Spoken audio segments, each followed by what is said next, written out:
الفيديو الجديد يا محمد. يا مروه كيلو. انا بقى كنت ماما اتصلت بينا قالت لي انا تعبانه ومش عارفه وكده، وعملنا ايه بقى. كنت جايبه نص كيلو رز والله، فجبت وانا جايه كنت نقعاه في ميه اللي دخلت عليه مكرونه. كنت نقعاه في ميه وكده، وجبت بميته والله العظيم. قالت لي انا تعبانه، جبت بميته. وما جينا بقى هنا ايه، جبت ايه نص كيلو كمان، جابت نص كمان كيلو عليه وعملناه. ويوسف هنا بقى ايه مخرط البصل هنا اهي وهي كده رواق. يوسف بقى خرط الميه اهي. انا مش قادره اتكلم، البصل وجع العين. قلت البصلايه وحطت التوابل. هاتي مرق دجاج. لا لسه بشوف خدقه عشان البتاع دي حاجه. هو كيلو. شوف خدقه هو كيلو. ما بقولك هو كيلو يعني عشان الميه يعني. ايوه البراد دي بتبقى حادقه. عملنا بقى ايه عشان ايه. بصوا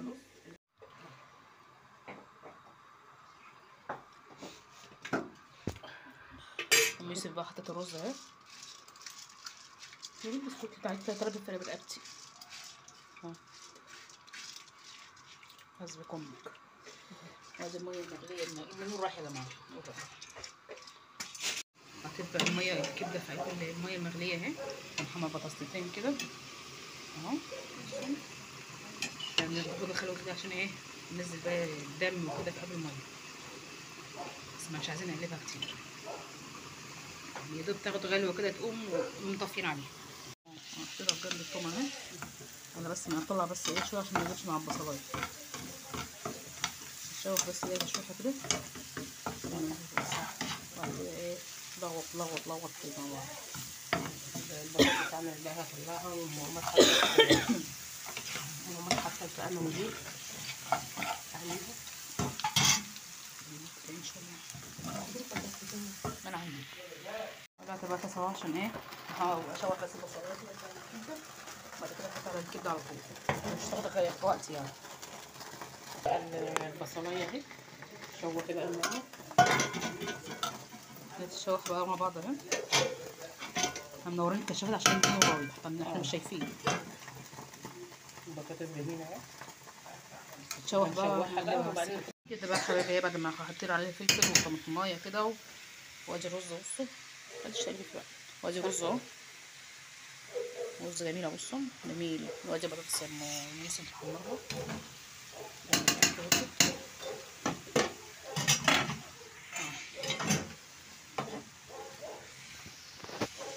بقى لي بقى ايه الاكل اهو. انا عملته عند ماما زي ما انتم شفتم.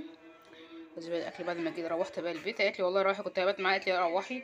جوزي قال لي لو عايزه تباتي باتي وسيبي العيال معايا وكده. قلت له لا. ماما قالت لي لا روحي عشان خاطر العيال ومش عارفه ايه وكده يعني. جيت بقى حطيت الاكل اهو. الكبده جميله اهي، وكام حته لحمه هنا اهو. والله بقول لكم انا كنت ناقعه الرز. والله كنت ناقعه الرز وخلاص كنت هعمله.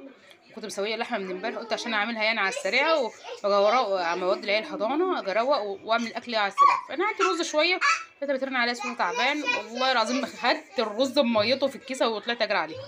ربنا يخليه يا رب امهاتنا يا رب جميعا يا رب يا يمين ويبارك فيهم يا رب. الرز بقى اهو. جبنا نص كيلو على نص كيلو اللي انا كنت جايباه، وعمل والله فرط يعني ما شاء الله اهو. الكبده بقى ماما كانت عاملاها، كانت عند ماما كانت عاملاها عندها.